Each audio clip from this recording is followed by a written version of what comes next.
I'm Rob Moir. I'm Executive Director of the Ocean River Institute, and I'm standing here on the north shore of Massachusetts Bay on Winter Island in Salem, Massachusetts. Years ago, in the 1980s, I was Curator of Natural History here at the Peabody Essex Museum. The museum has old charts in it, and one of the charts was by Nathaniel Bowditch from the 1790s, and he had put on the chart the words Salem Sound. So he had named this bioregion. There's Marblehead over there, and Beverly and Manchester. These towns embrace Salem Sound. And so with that knowledge, I went out in the community and got people involved in learning about the health of these ocean waters. So volunteers would take oxygen meters and salinity meters and measure, how clear the water was, and we started to get a sense of what was going on in the harbor. By bringing people together around citizen science and by bringing the government people to meet with one another, we created Salem Sound Coast Watch, which continues today, engaging people in the waterfront, in the harbor, in the waters, and also having dialogue across government committees and different branches of government on how best to manage these ocean waters. What we did was we rented the State House, and we invited 47 different nonprofit groups to come to the State House and table and exhibit what they were doing around ocean management. Inside the State House, the legislators had an opportunity to hear Leon Panetta talk about the importance of ocean stewardship. Mr. Panetta told about his childhood, remembering the sardine fisheries crashing, his grandfather going out of work because they had to close Cannery Row. And this was an example of why we need better ocean stewardship. The governor came down and he rolled up his sleeve and with one finger reached into a bucket and touched a sea urchin. And about 7 months later, we had a Mass Ocean Act. The Mass Ocean Act was passed in the summer of 2008. In January 2009, we launched an effort to have a national ocean policy. Jim Toomey is a cartoonist, and he does Sherman's Lagoon cartoon characters.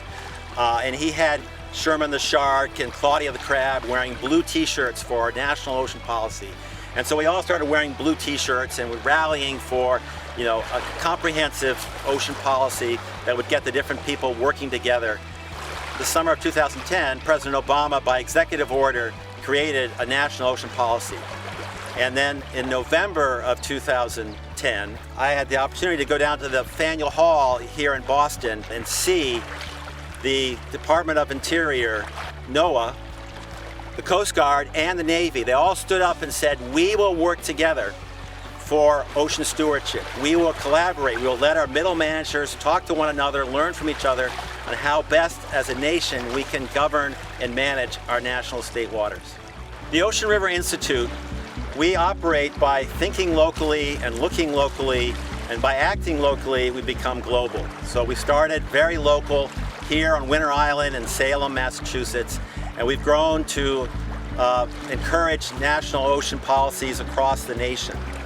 And by listening locally, we get local situations that have national import.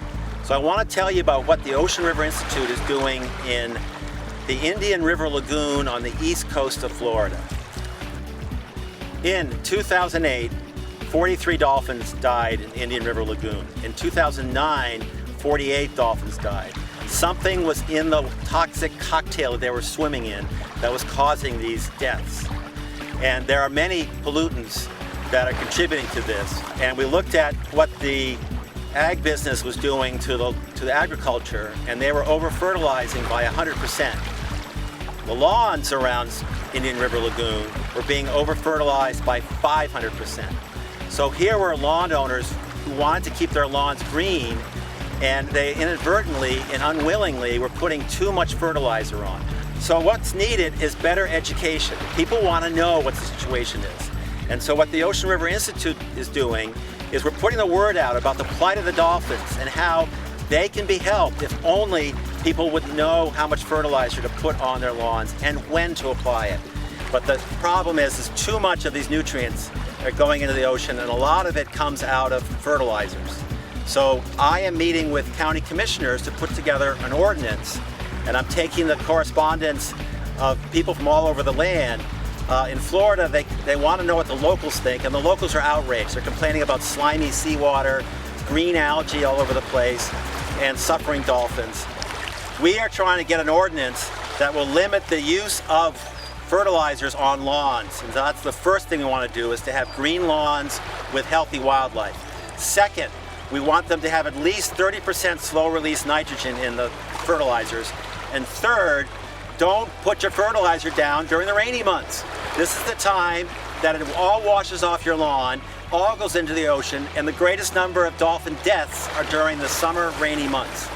I invite you to join with the Ocean River Institute. Sign up for e-alerts at oceanriver.org. Discover how, by acting locally, perhaps here in your own neighborhood, you can make a difference and go the distance. Together, we can act for a greener and bluer planet Earth.